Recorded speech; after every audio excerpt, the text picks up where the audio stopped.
Hello everyone. इस recording में अपन exercise 5 के बाकी के क्वेश्चंस डिस्कस करेंगे। पैराग्राफ 1 तक अपन ने लास्ट रिकॉर्डिंग में डिस्कस कर लिया था। So let's start with paragraph 2। Light guidance in an optical fibre can be understood by considering structure comprising of thin solid glass cylinder of refractive index n1। यहाँ पे अंदर वाले मीडियम का refractive index n1 दिया हुआ है और उसके बाहर का जो सराउंडिंग मीडियम है उसका refractive index n2। The light guidance in the structure takes place due to successive TIR at the interface. तो जो भी लाइट अंदर एंटर कर रही वो सक्सेसिव TIR परफॉर्म कर रही है अंदर, right. All rays with the angle of incidence i. ये वाला जो एंगल ऑफ इंसिडेंस है इसकी वैल्यू अगर एक पर्टिकुलर IM से कम हुई तो यहाँ पे जो एंगल ऑफ इंसिडेंस थीटा होगा ये वाला, इसकी वैल्यू क्रिटिकल एंगल से ज़्यादा हो जाएगी। तो TIR करवाने के लिए कंडीशन क्या होगा, theta should be more than critical angle. So sine theta will be more than sine C. Sine C की value eta2 upon eta1, mu rarer upon mu denser. और साइन थीटा को अपन cos alpha लिख सकते हैं। Alpha मतलब ये वाला एंगल। यहाँ पे एंगल ऑफ रिफ्रैक्शन को अगर मैं अल्फा मान लूँ तो sine theta will be cos alpha because alpha is π/2 minus theta. So इस एक्सप्रेशन को और सिंप्लीफाई कर लो, दोनों साइड स्क्वायर कर दो। स्क्वायर करने पर कॉस स्क्वायर अल्फा को अपन साइन स्क्वायर अल्फा के टर्म्स में लिख सकते हैं। तो sine square alpha less than 1 minus eta2 upon eta1 का स्क्वायर आ जाएगा। और स्नेल्स लॉ से साइन अल्फा को अपन साइन आई के टर्म्स में लिख सकते हैं। Sine alpha will be mu M sine I upon n1। तो इसकी वैल्यू यहाँ पे डाल दो तो साइन आई लेस देन ये आ जाएगा, राइट। और यहाँ पे साइन आई एम मतलब इसको अपन ने न्यूमेरिकल एपर्चर डिफाइन किया। Numerical aperture is sine of I M. तो साइन ऑफ आई एम का ये एक्सप्रेशन अपन ने डिराइव कर लिया जिसको अपन न्यूमेरिकल एपर्चर बोल रहे हैं। यहाँ पे बाहर वाले मीडियम का रिफ्रैक्टिव इंडेक्स अपन ने म्यू एम माना हुआ है। तो sine of I M will be eta1 square upon eta2 square upon mu M. अभी देखो ऑप्शन ए में क्या दिया हुआ है, Na of S1 immersed in water is the same as that of S2 immersed in liquid of refractive index 16 upon 3 root 50। और यहाँ पे S1 के लिए N1 N2 गिवन है और S2 के लिए भी N1 N2 गिवन है। तो इन दोनों का अपन Na कंपेयर कर सकते हैं। S1 के लिए जो Na1 होगा, Na का formula under root of N1 square minus N2 square. तो N1 स्क्वायर मतलब 45 अपॉन 60, N2 स्क्वायर मतलब 3/2 का होल स्क्वायर मतलब 9/4, इसका under root upon refractive index of medium which is water in this case 4/3। तो कितना आ रहा है ये, इसको 4 से मल्टीप्लाई कर दो, 3/4 अपॉन 4/3। तो इस केस में Na 9/16 आ रहा है। एंड सेकेंड केस में S2 का Na emerge in liquid of refractive index 16 upon 3 root 50। S2 का Na कितना होगा, S2 के लिए eta1 और eta2 8/5, 8/5 का स्क्वायर माइनस 7/5 का स्क्वायर, इसका under root divided by 16 upon 3 root 50। So this will be 64 minus 49, इसका अंडर रूट अपॉन 5 स्क्वायर का under root 5 into 16 multiplied by 3 root 15। ये भी रूट 15 होगा, ये भी रूट 15, तो यहाँ पे 15 आ जाएगा और ये 5 15 को 3 बना देगा। तो इसका भी Na 9/16 आ रहा है। तो ऑप्शन ए करेक्ट है। वैसे ही बाकी के ऑप्शंस भी चेक कर लो, बाकी के ऑप्शंस के लिए भी Na का ये वाला फॉर्मूला यूज कर लो और S1 S2 दोनों का Na कंपेयर कर लो। ओके, क्वेश्चन 4 देखो। क्वेश्चन 4 में क्या दिया हुआ है, अगर हम दो स्ट्रक्चर्स को साइड बाय साइड रखते, मान लो ये स्ट्रक्चर 1 और ये स्ट्रक्चर 2, और इन दोनों का Na1 Na2 दिया हुआ है, numerical aperture for structure 1 and numerical aperture for structure 2, और Na2 लेस देन Na1 दिया हुआ है, राइट। तो स्ट्रक्चर 2 में अगर किसी रे को TIR करना है तो स्ट्रक्चर 2 में जो एंगल ऑफ इंसिडेंस होना चाहिए, एंगल ऑफ इंसिडेंस अगर मैं I2 मान रहा हूँ, तो sine of I2 should be less than Na2, और स्ट्रक्चर 1 में जो एंगल ऑफ इंसिडेंस होगा I1, sine of I1 should be less than Na1। तो अगर मान लो मैं स्ट्रक्चर 1 में किसी रे को I1 एंगल से इंसिडेंट करवाता हूँ, तो अंदर मल्टीपल टाइम्स TIR होने के बाद जब रे स्ट्रक्चर 2 से बाहर निकलेगी तो वो सेम एंगल I1 पे ही बाहर निकलेगी, ये एंगल I1 होगा, और फिर वो स्ट्रक्चर 2 के अंदर एंटर करेगी। तो स्ट्रक्चर 2 के अंदर एंटर करने पर जो एंगल ऑफ इंसिडेंस है वो Na2 से भी छोटा होना चाहिए। हम चाहते हैं कि इन दोनों स्ट्रक्चर को अगर मैं साइड बाय साइड रखूं, साइड बाय साइड रखने के बाद भी इस पूरे स्ट्रक्चर में से रे बाहर नहीं आना चाहिए। तो इनमें से किसका Na गवर्न करेगा? जिसका भी Na कम होगा, अगर मैं एंगल ऑफ इंसिडेंस को उससे भी छोटा रखूं, अगर मैं I को I2 से भी छोटा रखूं, तो ये ऑटोमेटिकली I1 से छोटा हो ही जाएगा, क्योंकि कंडीशन के according I2 is less than I1। अगर Na2 Na1 से छोटा है तो I2 भी I1 से छोटा होगा।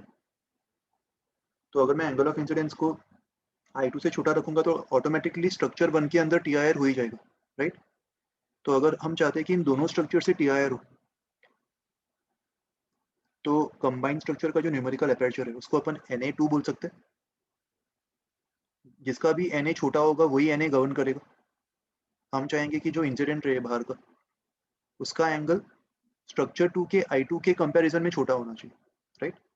सो ऑप्शन डी सही होगा। एक्सरसाइज 5 का first question, a ray of light is incident at an angle of 60 degrees, I1 60 दिया हुआ है, on one face of a prism having angle 30, A 30 दिया हुआ है। The ray emerging out from the prism makes an angle of 30 degrees with the incident ray. Emergent रे और incident ray के बीच का जो एंगल है उसको अपन एंगल ऑफ डिविएशन बोलते हैं।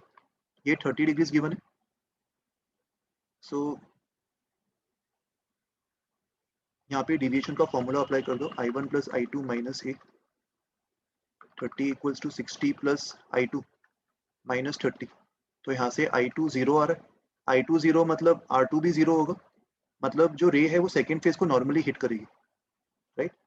और R2 0 हो गया मतलब R1 जो है वो A के इक्वल होगा, विच इज 30। तो फर्स्ट इंटरफेस पे स्नेल्स लॉ अप्लाई कर दो, 1 into sine 60 equals to mu into sine 30। तो यहाँ से प्रिज्म का रिफ्रैक्टिव इंडेक्स √3 के इक्वल आ जाएगा। Question 2, a quarter cylinder of radius r and refractive index 1.5 is placed on a table. यहाँ पे पॉइंट ऑब्जेक्ट को रखा हुआ है पॉइंट P पे, और उसका डिस्टेंस हमें निकालना है। उसका डिस्टेंस फ्लैट फेस से mr मान रहे हैं और m की वैल्यू हमें फाइंड करनी है। Find the value of m so that जो फाइनल रे बाहर निकल रही है वो पैरेलल होनी चाहिए, राइट। तो इस स्फीयरिकल सरफेस के लिए अगर मैं स्फीयरिकल रिफ्रैक्शन वाला फॉर्मूला अप्लाई करूँ, इसके लिए n2 1 होगा, n1 1.5, v इनफाइनाइट और u हमें फाइंड करना है, और radius of curvature minus r होगा। तो n2 by v minus n1 by u equals to n2 minus n1 by r। ये फॉर्मूला अप्लाई कर दो, तो इससे हमें u की वैल्यू मिल जाएगी 1 upon minus, sorry 1 minus 1.5 is minus 0.5, minus 0.5 upon minus r is plus 1 upon 2r। तो u की वैल्यू माइनस 3r होगी।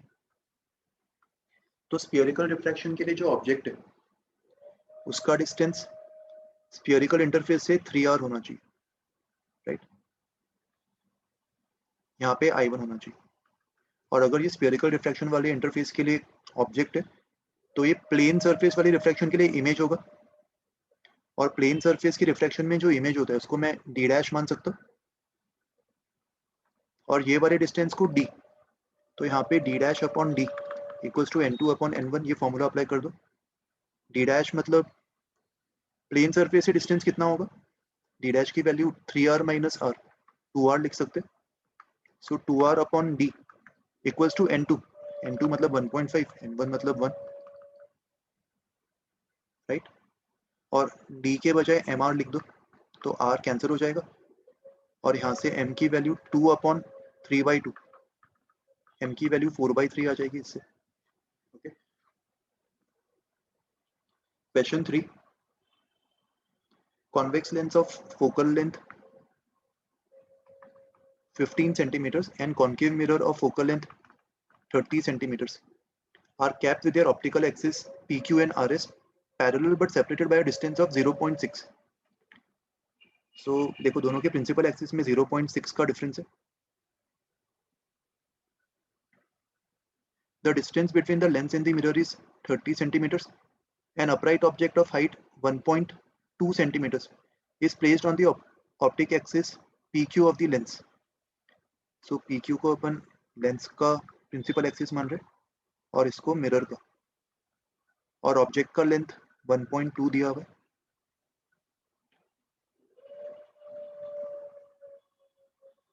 और लेंस से ये डिस्टेंस भी दिया हुआ है 20. If A dash B dash is the image after refraction from the lens and reflection from the mirror, find the distance A dash B dash from the pool and magnification. Also find the position of A dash B dash with respect to the optic axis RS. तो देखो सबसे पहले lens से refraction होगा, right? तो अपन left को positive मान सकते हैं और लेंस के लिए U की वैल्यू -20, F +15. सो लेंस फॉर्मूला अप्लाई कर दो, 1/v - 1/u equals to 1/f. तो यहाँ से 1/v की वैल्यू 1/5 कॉमन ले लो, 1/2 - 1/3, सॉरी 1/3 - 1/4, 5 कॉमन ले लो तो ये आ जाएगा. तो v की वैल्यू -60 आ रही, -60 सॉरी +60. v की वैल्यू +60 मतलब लेंस का जो इमेज है वो लेफ्ट की तरफ बनेगा और उसका डिस्टेंस लेंस से 60 सेंटीमीटर होगा. ये लेंस का प्रिंसिपल एक्सिस है. डिस्टेंस 60 मतलब मैग्निफिकेशन 60/20 3 हो जाएगा. तो यहाँ पे लेंस का जो पहला इमेज बनेगा उसका हाइट 1.2 × 3, ये A1 होगा और ये B1 होगा और ये डिस्टेंस 3.6 सेंटीमीटर होगा, राइट? और मिरर का जो प्रिंसिपल एक्सिस है वो ये, तो मिरर के प्रिंसिपल एक्सिस के रिस्पेक्ट में B1 जो है that's an heighted object of height 0.6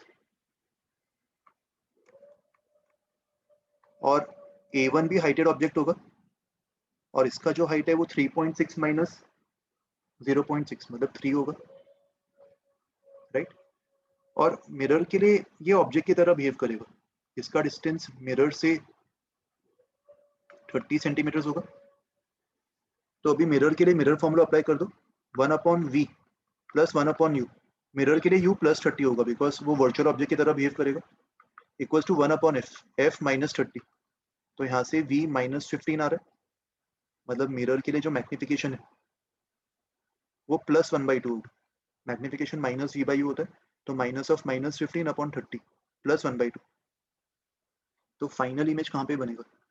final image का लोकेशन एग्जैक्टली इनके बीच में होगा, मिरर से 15 सेंटीमीटर की दूरी पर. और ये जो मिरर का प्रिंसिपल एक्सिस है, यहाँ पे मैग्निफिकेशन फर्दर हाफ हो गया. तो B1 का जो इमेज है वो, B1 का हाइट 0.6 था, तो B1 का जो इमेज है वो 0.3 हाइट पे बनेगा. इसको B' नाम दे दो और A1 का इमेज A' पे बनेगा.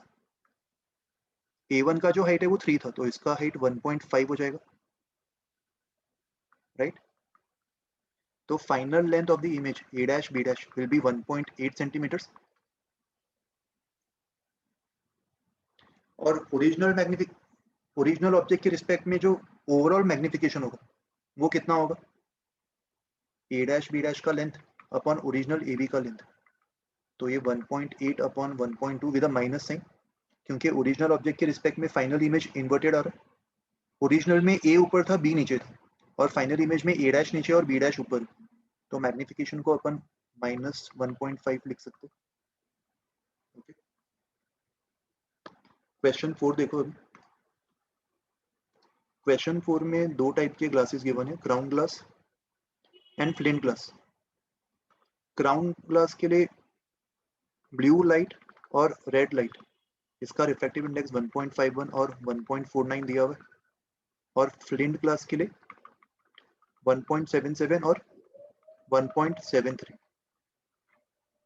ओके, ये क्राउन ग्लास और ये फ्लिंट ग्लास।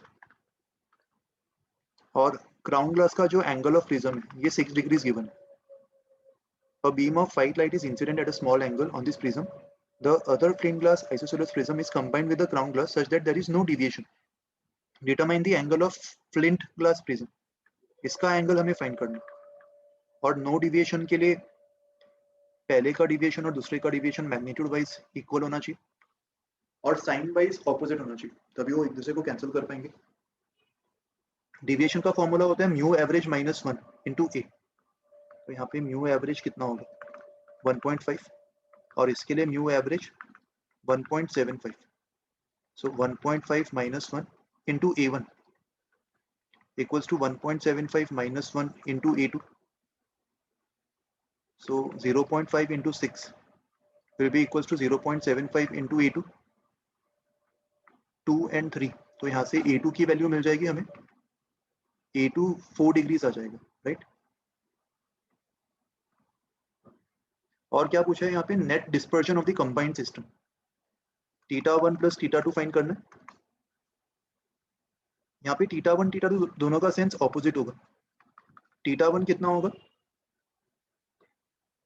ब्लू लाइट का refractive index minus red light का refractive index times angle of prism, and θ2 कितना होगा, again 1.77 minus 1.73 into 4।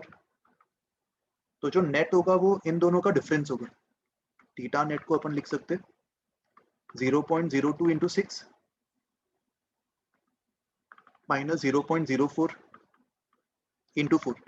So this is 0.12 minus 0.16, तो माइनस 0.04 डिग्रीज, ये नेट डिस्पर्जन हो जाएगा। ओके, क्वेश्चन 5 देखो, इस क्वेश्चन में हम अज्यूम करेंगे कि इक्वी कॉन्वेक्स लेंस दिया हुआ है, तभी हम इसको सॉल्व कर पाएंगे। यहाँ पे दोनों सरफेस का रेडियस ऑफ कर्वेचर r मान लो, ग्लास का रिफ्रैक्टिव इंडेक्स 3/2 दिया हुआ है। It is placed on a horizontal plane mirror as shown in the figure. और यहाँ पे जो स्पेस है मिरर और लेंस के बीच में, उसको एक लिक्विड से भर दिया। फर्स्ट केस में इसको पानी से भरा। It is found that when a point object of 15 centimetres is placed above the lens on its principal axis, the object coincides with its own image। तो देखो, इसको सॉल्व करने के दो तरीके, आइदर मैं इसको दो लेंस मान सकता हूँ, इसको भी लेंस मान लो और ऊपर वाला भी लेंस मान लो और उसका इक्विवेलेंट फोकल लेंथ निकाल लो। और अगर ऑब्जेक्ट और इमेज कोइंसाइड कर रहे हैं तो ऑब्जेक्ट को इक्विवेलेंट मिरर के सेंटर ऑफ कर्वेचर पे रखा होगा, राइट। या फिर दूसरा तरीका होगा, खाली यही एक लेंस मान लो, यही एक लेंस मान लो और अज्यूम करो कि इस लेंस के ऊपर की साइड में दूसरा मीडियम एयर है μ1 और नीचे दूसरा मीडियम लिक्विड है। लिक्विड एक केस में पानी और दूसरे केस में अननोन रिफ्रैक्टिव इंडेक्स है जो हमें फाइंड करना है। और ऐसे लेंस से जो फाइनल रेज बाहर निकलेगी वो नीचे वाले मिरर को नॉर्मली हिट करना चाहिए, मतलब ऐसे लेंस का जो फाइनल इमेज है वो इन्फिनिट पे बनना चाहिए, राइट। तो यहाँ पे कन्वेंशन डाउनवर्ड्स पॉजिटिव होगा और upwards negative. So first case में जब इसको पानी से भरा हुआ, यहाँ पे अपन दो बार स्फेरिकल रिफ्रैक्शन वाला फॉर्मूला अप्लाई कर देंगे, एक बार ये वाले सरफेस पे और एक बार ये वाले सरफेस पे। तो फर्स्ट केस में हमें क्या मिलेगा, n2 3/2 upon v, n2 upon v1 मान लो। पहले स्फेरिकल रिफ्रैक्शन से जो इमेज बनेगा उसको v1 मान लेते, n2 by v1 minus n1 by u। First case में देखो ऑब्जेक्ट को 15 पे रखा है तो u को माइनस 15 ले लेंगे, equals to n2 minus n1, n2 minus n1 upon r। r first case में पॉजिटिव होगा, राइट। और इसी में सेकेंड इक्वेशन क्या आएगा, सेकेंड स्फेरिकल रिफ्रैक्शन के लिए जो n2 है वो 4/3 हो जाएगा और जो v है वो इन्फिनिट हो जाएगा। N2 by V minus 3/2V1 minus N1 by U, और इसके लिए जो U होगा वो पहले रिफ्लेक्शन का V था which was V1 equals to N2 minus N1 4/3 minus 3/2 upon R, और इसके लिए R माइनस R होगा, राइट। देखो अभी के लिए इसको जनरलाइज कर लेते, इसको मैं x मान लेता हूँ ऑब्जेक्ट का डिस्टेंस, और 4/3 के बदले में म्यू ऑफ लिक्विड लिख देता हूँ इसको, तो हमें एक जनरल रिजल्ट मिल जाएगा जिसको अपन दोनों केसेस में अप्लाई कर सकते हैं बाद में, राइट। इक्वेशन 1 और 2 को ऐड कर दो, तो ऐड करने पर ये वाला टर्म तो जीरो होगा, V1 वाले टर्म्स भी कैंसिल हो जाएंगे, और हमें मिलेगा 1/x equals to 1/2R plus 3/2 minus mu L upon R। So 1/R भी कॉमन ले लो, अंदर 1/2 प्लस 3/2 माइनस म्यू एल बच जाएगा, राइट। तो फर्स्ट केस में x की वैल्यू 15 है और फर्स्ट केस में mu L 4/3,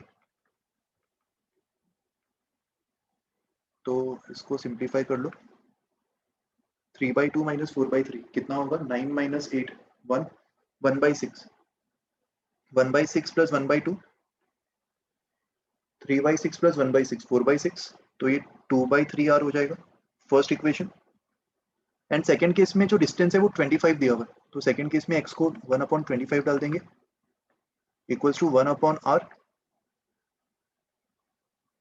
1/2 plus 3/2 4/2 2 minus mu liquid, ये अननोन है, ये सेकेंड इक्वेशन।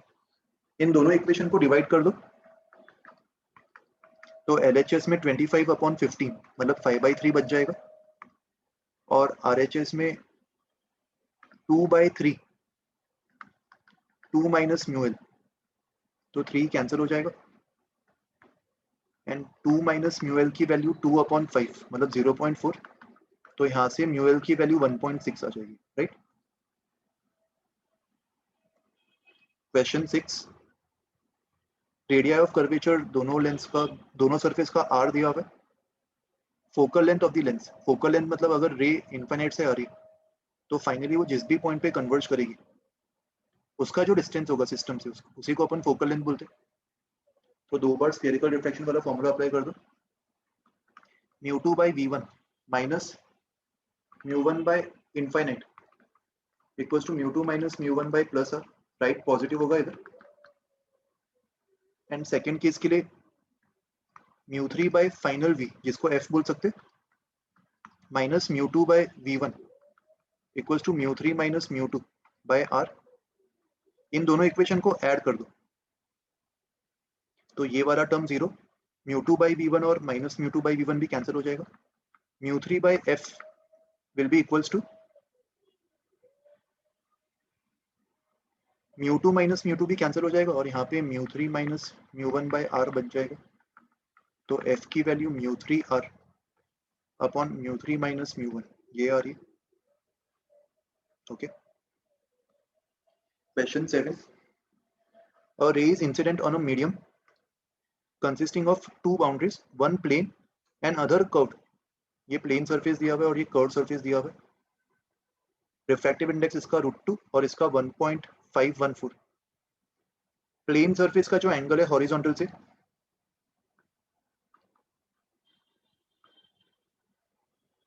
ये वाला एंगल, ये एंगल 60 दिया हुआ है। सो डिफ्रैक्शन के बाद सिचुएशन क्या होगी, स्नेल्स लॉ अप्लाई कर दो, पहले सरफेस पे 1 into sine 45 equals to √2 into sine R, तो यहाँ से आर की वैल्यू 30 डिग्रीज आ रही, मतलब जो रे यहाँ पे फाइनली निकलेगी प्रिज्म के अंदर, जो रे रिफ्रैक्ट करेगी उसका एंगल नॉर्मल से 30 डिग्रीज होगा, राइट। बट ये सरफेस का एंगल, ये वाला जो सरफेस है इसका एंगल हॉरिजॉन्टल से 60 दिया हुआ है, तो इसका जो नॉर्मल होगा, इससे जो नॉर्मल होगा उसका एंगल भी हॉरिजॉन्टल से 60 होना चाहिए, राइट। सॉरी उसका एंगल हॉरिजॉन्टल से 30 होना चाहिए। तो जो रे अंदर रिफ्रैक्ट कर रही उसका एंगल, उसका अगर एंगल नॉर्मल से 30 आ रहा है, मतलब ये वाली रे ही हॉरिजॉन्टल रही होगी, ये अपन बोल सकते हैं। मतलब प्रिज्म के अंदर रिफ्रैक्ट करने के बाद जो रे कर्व सरफेस से टकराएगी वो हॉरिजॉन्टल होनी चाहिए। देखो अगर ये वाली रे हॉरिजॉन्टल नहीं होती तो अपन इसको सॉल्व नहीं कर पाते, क्योंकि उस केस में फिर अपन को ये वाला डिस्टेंस चाहिए होता जो कि दिया नहीं है सवाल में, राइट। बट क्योंकि कर्व सरफेस से जो रे टकरा रही है वो हॉरिजॉन्टल होगा, तो कर्व सरफेस के लिए ऑब्जेक्ट को अपन माइनस इन्फिनिट पे मान सकते हैं, इररिस्पेक्टिव ऑफ दिस डिस्टेंस। तो कर्व सरफेस के लिए स्फेरिकल रिफ्रैक्शन वाला फॉर्मूला अप्लाई कर दो, n2 by V minus n1 by U, U को माइनस इन्फिनिट ले लो, equals to n2 minus n1,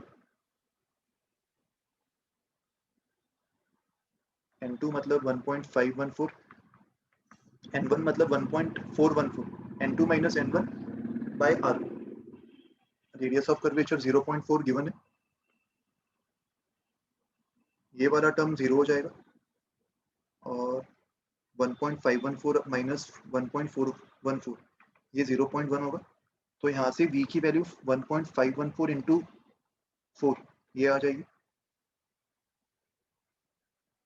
okay, question 8, ये डायग्राम एक्चुअली क्वेश्चन 7 का दिया हुआ था, इसकी जरूरत नहीं इधर। यहाँ पे ऑब्जेक्ट का वेलोसिटी दिया हुआ है towards a convex lens of focal length 0.3, magnitude of rate of change of image from the lens, magnitude of rate of separation, rate of separation of image from the lens मतलब image velocity पूछा, object का distance दिया हुआ है 0.4, also calculate the magnitude of rate of change of lateral magnification। तो देखो ये convex lens है, इसका फोकल लेंथ 0.3, ऑब्जेक्ट का स्पीड दिया हुआ है, इस समय ऑब्जेक्ट का डिस्टेंस 0.4 गिवन, तो लेंस फॉर्मूला अप्लाई करके पहले इमेज डिस्टेंस निकाल लेते, u माइनस 0.4 होगा, तो 1 upon v will be equals to 1 upon 0.3 minus 1 upon 0.4। Equation को 10 से मल्टीप्लाई डिवाइड कर दो, 10 कॉमन ले लो, 1 अपॉन 3 माइनस 1 अपॉन 4 मतलब 4 माइनस 3 1 अपॉन 12, तो v की वैल्यू 1.2 आ जाएगी, यहाँ पे इमेज बनेगा राइट 1.2 पे, तो मैग्निफिकेशन 3 होगा plus 3, sorry magnification is v by u, तो मैग्निफिकेशन एक्चुअली माइनस 3 होगा बट मैग्नीट्यूड वाइज उसको प्लस 3 मान सकते हैं। और velocity of image can be written as v square by u square times velocity of object, right? तो image का velocity 9 times velocity of object 0.09 metres पर second आ जाएगा इमेज का वेलोसिटी। और हमें rate of change of magnification भी पूछा हुआ है, हमें पता है 1 by V minus 1 by U is 1 by F, तो v को F U upon you plus F लिख सकते हैं, और मैग्निफिकेशन v बाई यू होता है लेंस के लिए, माइनस साइन अलग से नहीं आएगा, तो f upon you plus f ये मैग्निफिकेशन होगा।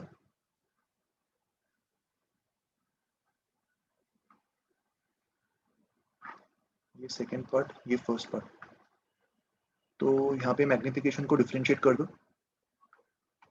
dm by dt will be minus f upon you plus f का square times du by dt, sign के साथ सारे वैल्यूज डाल दो, focal length 0.3 u minus 0.4 plus 0.3 का स्क्वायर और du बाई dt 0.01 दिया हुआ है 0.01 मीटर्स पर सेकेंड, तो ये वाला जो टर्म है वो माइनस 0.1 का स्क्वायर जो कि 0.01 से कैंसिल हो जाएगा, so rate of change of magnification minus 0.5 second inverse, ये आ जाएगा answer. Question 9, what will be the minimum angle of incidence such that TIR occurs on both the surface? Okay, तो देखो ये वाला जो इंटरफेस है, ये वाले इंटरफेस के लिए जो क्रिटिकल एंगल होगा वो 45 आ जाएगा। Sine C equals to mu rare upon mu denser, ये फॉर्मूला अप्लाई कर दो, और ये वाले इंटरफेस के लिए क्रिटिकल एंगल 60 आ जाएगा। और टी आई आर होने के लिए angle of incidence critical angle से बड़ा होना चाहिए, और हमें दोनों सरफेस पे टी आई आर चाहिए। तो अगर मैं इसको आई मानूं तो ऑपोजिट सरफेस पे भी जो एंगल ऑफ इंसिडेंस है वो आई होगा। तो ये आई 45 से भी बड़ा होना चाहिए और 60 से भी बड़ा होना चाहिए। तो दोनों इनइक्वालिटीज को मर्ज करने पर एंगल ऑफ इंसिडेंस 60 से बड़ा आ जाएगा। Okay, question 10, two identical prisms of refractive index, यहाँ पे रिफ्रैक्टिव इंडेक्स √3 गिवन है सवाल में, are kept as shown in the figure. और light ray strikes the first prism at face A B. इसके फर्स्ट पार्ट में क्या बोला, the angle of incidence, find the angle of incidence i so that the emergent ray from the first prism has minimum deviation. Minimum deviation के लिए R1 R2 दोनों 30 degree के equal होंगे, और स्नेल्स लॉ अप्लाई कर दो इधर, 1 into sine I equals to √3 into sine 30, तो इससे आई 60 आ जाएगा। और देखो सेकेंड पार्ट में पूछा है by what angle should second prism be rotated about C so that the final emergent ray has minimum deviation. दो प्रिज्म से अपन मिनिमम डिविएशन 0 प्रोड्यूस कर सकते, और वो तभी होगा जब दो आइडेंटिकल प्रिज्म उनका ओरिएंटेशन एग्जैक्टली ऑपोजिट हो। तो ये वाले प्रिज्म को अगर मुझे इस ओरिएंटेशन पे लेके आना, तो ये वाले साइड को ओवरऑल 60 डिग्री से रोटेट करना पड़ेगा, राइट। सो सेकेंड प्रिज्म को अगर अपन 60 डिग्री एंटी क्लॉकवाइज रोटेट करेंगे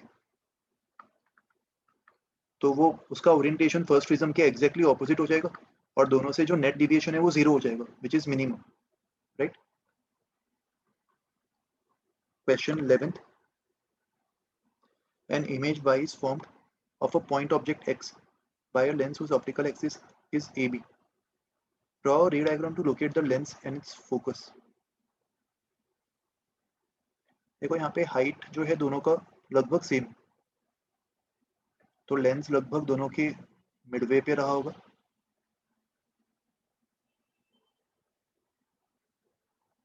राइट। एक्चुअली कुछ बोल नहीं सकते यहाँ पे, ये हाइट्स के बारे में हमें ज़्यादा आइडिया है नहीं, but what ever the case में भी लेंस तो दोनों के बीच में होगा, क्योंकि रियल ऑब्जेक्ट का रियल इमेज बन रहा है जो कि इन्वर्टेड नेचर का, तो कॉन्वेक्स लेंस बीच में ही कहीं तो होगा।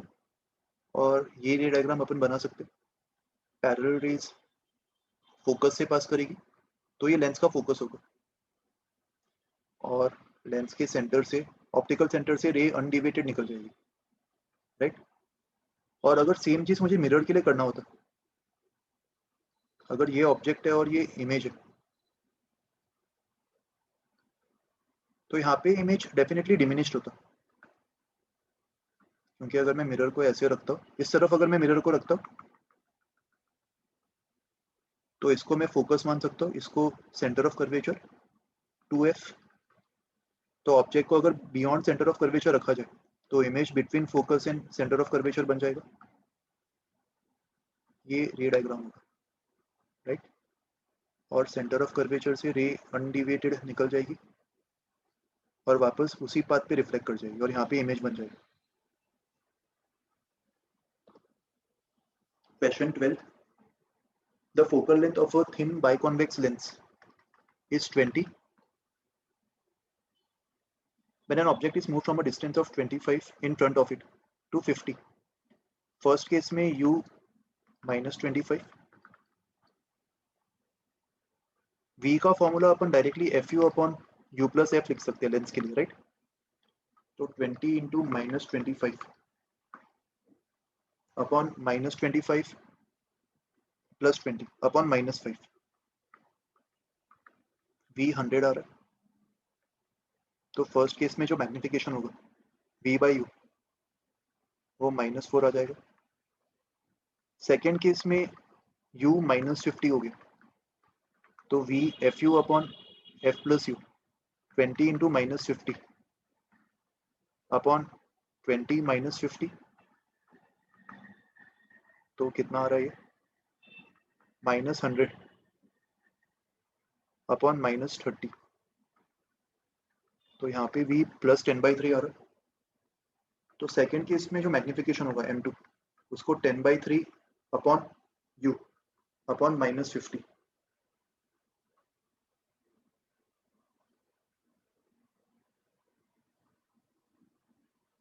एक सेकेंड, एक और जीरो आएगा ना, ये 100/3 होगा, तो 100/3 अपॉन -50। तो सेकेंड केस में मैग्निफिकेशन -2/3 आ रहा है। और हमसे इन दोनों मैग्निफिकेशंस का रेशियो पूछे m1 अपॉन m2, तो -4 अपॉन -2/3, इसका रेशियो 6 आ जाएगा। Question 13, image of an object approaching a convex mirror, ये कॉन्वेक्स मिरर मान लो, इसका रेडियस ऑफ कर्वेचर 20 दिया हुआ है, along its optical axis is observed to move from 25/3, image 25/3 से 50/7 पे मूव कर रहा है, और ये मूवमेंट 30 सेकेंड्स में हुआ। तो इस इंटरवल में इमेज का जो एवरेज स्पीड रहा होगा उसको अपन 25/3 माइनस 50/7 अपॉन 30 लिख सकते हैं। 25 into 7 is 175 minus 50 into 3 150 upon 21 into 30, तो 25 upon 30 into 1 upon 21, इमेज का एवरेज स्पीड कितना हो रहा है इससे 5/6 टाइम्स 1 upon 21, राइट। और हमसे पूछा है कि ऑब्जेक्ट का स्पीड कितना होगा, तो ऑब्जेक्ट का स्पीड निकालने के लिए इमेज का पोजीशन पता होना चाहिए, तभी हम ऑब्जेक्ट का पोजीशन निकाल पाएंगे। तो इमेज का पोजीशन इन दोनों के बीच में कहीं तो सेंटर पे मान लो, तो इन दोनों का एवरेज कितना होगा 50/7 plus 25/3 upon 2, 150 plus 175 upon 21 into 2, कितना आ रहा है 325 अपॉन 42, ये इमेज का एवरेज पोजीशन होगा। इसके करस्पॉन्डिंग ऑब्जेक्ट का एवरेज, ऑब्जेक्ट का लोकेशन निकाल लो 1 upon you plus 1 upon V 42 upon 325 equals to 1 upon F, F plus 10 होगा, तो यहाँ से 1 अपॉन यू की वैल्यू तुम्हें मिल जाएगी। एक बार तुम्हें u मिल गया, उसके बाद ये फॉर्मूला अप्लाई कर दो, velocity of image equals to minus v² by u² times velocity of object. तुम्हें इमेज का वेलोसिटी पता है, यहाँ से तुम u निकाल लोगे, और तुम्हें एवरेज v भी पता है, यहाँ पे अपन ने एवरेज v भी निकाल लिया, तो u और v को यहाँ पे डाल दो, इमेज की स्पीड को यहाँ पे डाल दो, तो इसको सॉल्व करने पर तुम्हें ऑब्जेक्ट का स्पीड मिल जाएगा मीटर्स पर सेकेंड में, उसको किलोमीटर्स पर आवर में कन्वर्ट करने के लिए 18/5 से मल्टीप्लाई कर देना, right. Question 14, a large glass slab of refractive index 5/3, thickness 8 centimetres, इसको एक पॉइंट सोर्स पे रखा हुआ है, तो ऊपर जो ब्राइट सर्कुलर पैच बनेगा उसका अपन को एरिया निकालना, तो ये वाला जो एंगल है वो क्रिटिकल एंगल होगा, इसके बाहर कोई भी रेस बाहर नहीं निकल पाएगी, तो जो ब्राइट पैच होगा उसका ये रेडियस होगा, ये क्रिटिकल एंगल, तो रेडियस को अपन 8 10 सी लिख सकते हैं, साइन सी 3/5 होगा, तो सी की वैल्यू 37 डिग्रीज, तो रेडियस विल बी 8 10 सी 3/4, तो 6 सेंटीमीटर हो जाएगा इससे आंसर।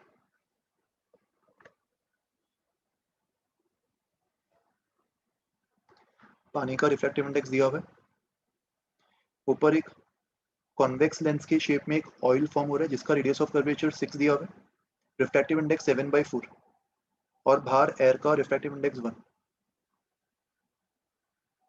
सो ये सोर्स ऑफ लाइट है,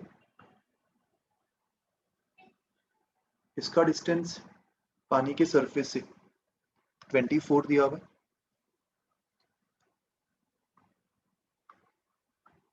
तो सबसे पहले ये लेंस से इमेज बनाएगा और लेंस का जो इमेज है वो प्लेन रिफ्रैक्शन के लिए ऑब्जेक्ट बन जाएगा, प्लेन सरफेस वाले रिफ्रैक्शन के लिए। तो सबसे पहले लेंस का फोकल लेंथ निकाल लो, 1/f equals to mu lens 7/4 upon mu medium. Lens का मीडियम अपन 1 ही मान रहे, हम लोग ऐसे अज्यूम कर रहे हैं कि लेंस और पानी के सरफेस के बीच में थोड़ा सा एयर का गैप होगा, राइट। सो लेंस का मीडियम 1 मान लो, 1/r1 1/6 minus 1/r2 which is minus infinity. तो इससे तुम्हें लेंस का फोकल लेंथ मिल जाएगा 7/4 माइनस 1 3/4 इंटू 1/6। तो लेंस का फोकल लेंथ 8 सेंटीमीटर आ रहा है, राइट। तो अभी लेंस फॉर्मूला अप्लाई कर दो, 1/v minus 1/u, u minus 24 equals to 1/8।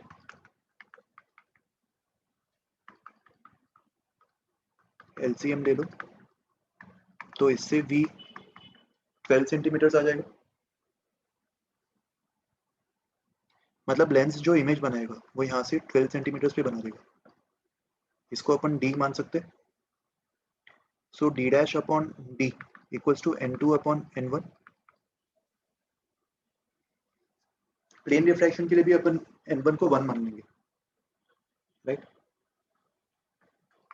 सो यहाँ से d डैश की वैल्यू 4/3 टाइम्स 12 16 आ जाएगा।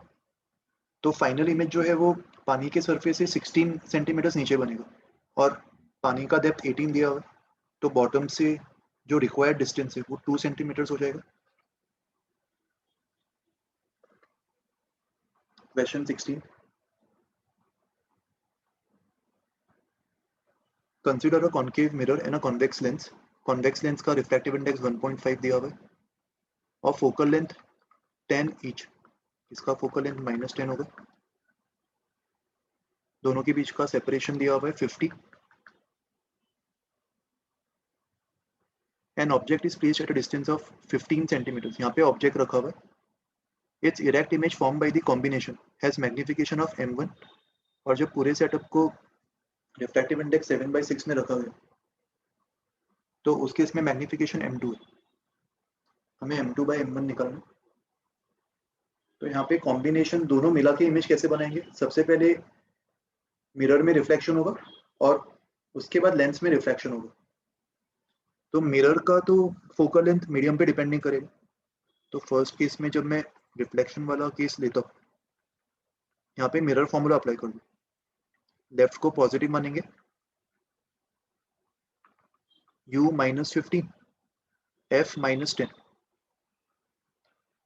v की value fu upon f minus u हो जाएगी, 1/v plus 1/u is 1/f,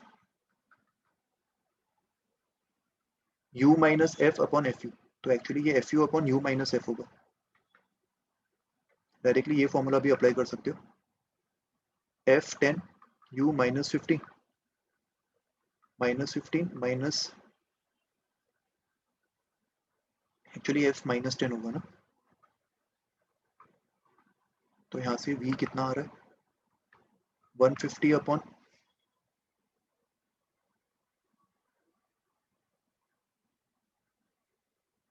u minus f minus 25।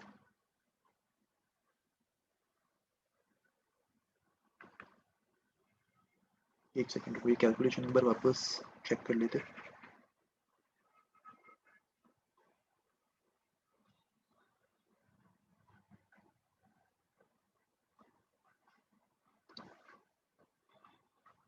fu upon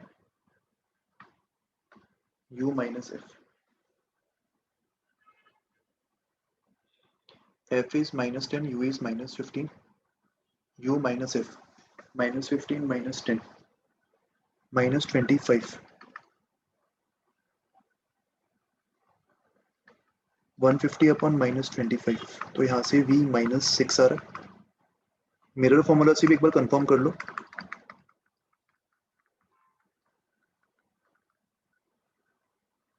1/-5 common ले लो, 1/2 माइनस 1/3, 3 - 2 1, 1/6, -30 आ रहा है ना इससे भी।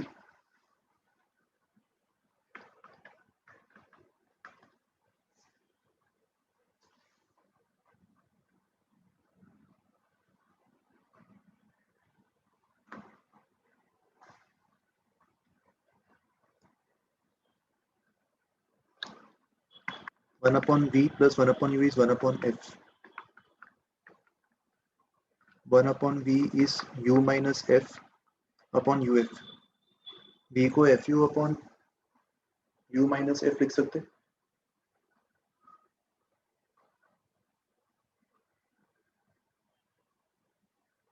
हाँ तो देखो यहाँ पे साइन में अपन ने मिस्टेक किया है, u माइनस एफ मतलब -15 माइनस ऑफ -10 तो +10, तो ये -5 होगा, तो v -30 होगा, राइट।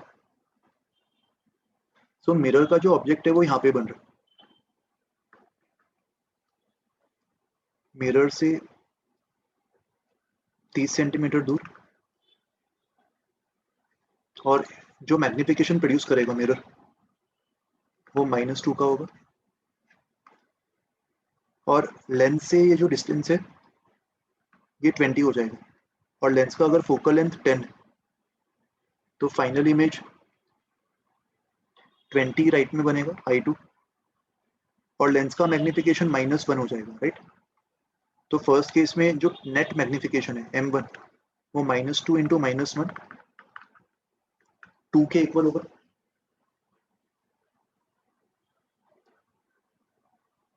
और सेकेंड केस में अगर अपन रिफ्रैक्टिव इंडेक्स मीडियम का 7/6 कर देते, हमें पता है कि focal length for lens is proportional to mu lens upon mu medium -1।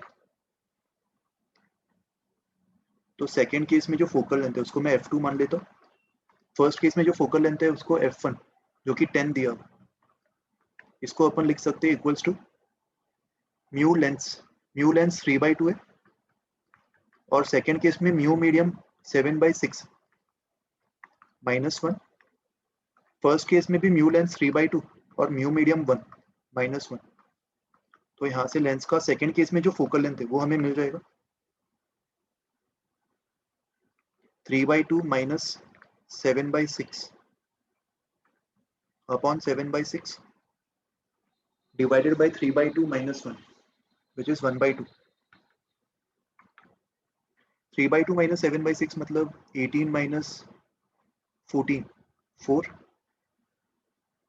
upon 6 into 2 into 7 into 6 into 2, ये एक्सप्रेशन आ रहा है, तो 6 into 2 6 into 2 कैंसिल हो जाएगा,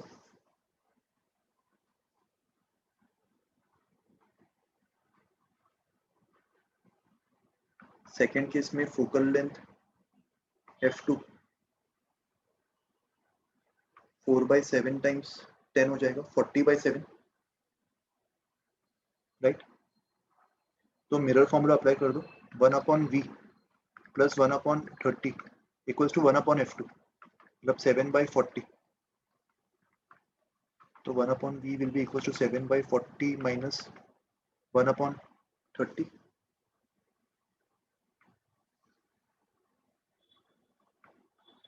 वन अपॉन 10 कॉमन ले लो, 21 minus 4 अपॉन 12,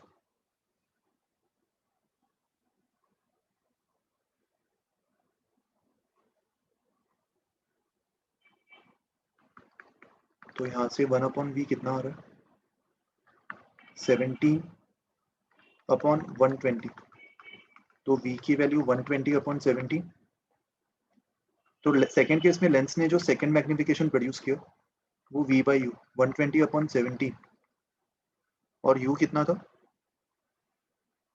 20, तो -6/17, और मिरर ने जो मैग्निफिकेशन दिया था वो -2 था, तो overall magnification in the second case will be -2 into -6/17, 12/17 और फर्स्ट केस में ओवरऑल मैग्निफिकेशन 2 आ रहा था, तो M2/N1 जो है वो 12/17/2।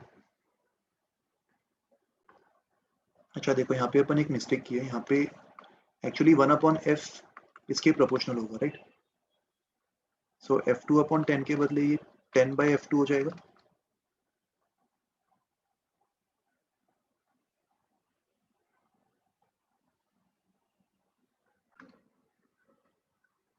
टेन बाई F2 की वैल्यू 4/7 होगी।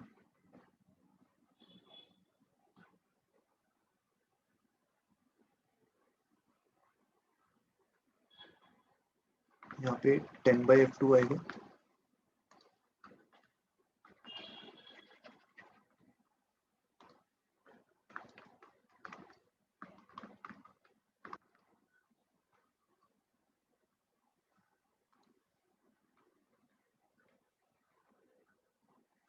टेन बाई F2 अगर 4/7 तो F2 की वैल्यू 70/4 आ जाएगी, right. So 1/F2 will be 4/70।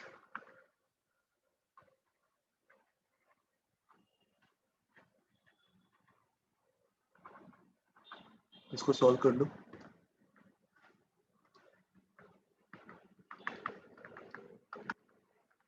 1/V will be 4/70।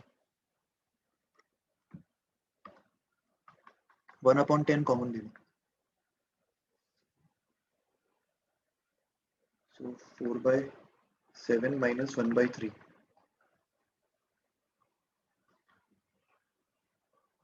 12 minus 7 5/10 into 21।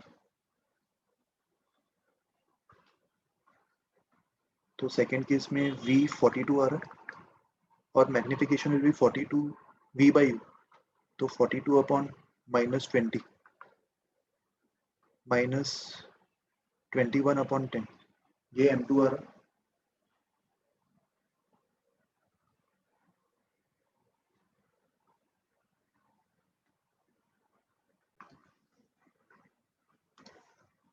अच्छा देखो लेंस के लिए U जो है वो -20 था, राइट।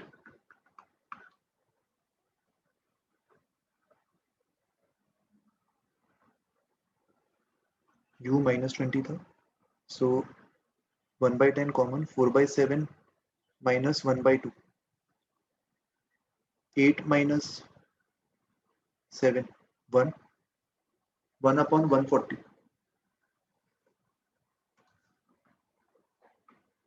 1/V जो है वो 1/140 आ रहा है।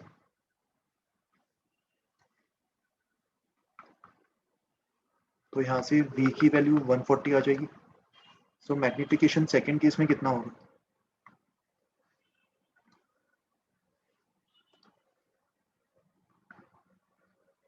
140/20। तो यहाँ पे मैग्निफिकेशन -7 आ रहा है, एक्चुअली 140/-20 होना चाहिए, तो ये -7 आ जाएगा। So overall magnification in the second case will be -2 into -7।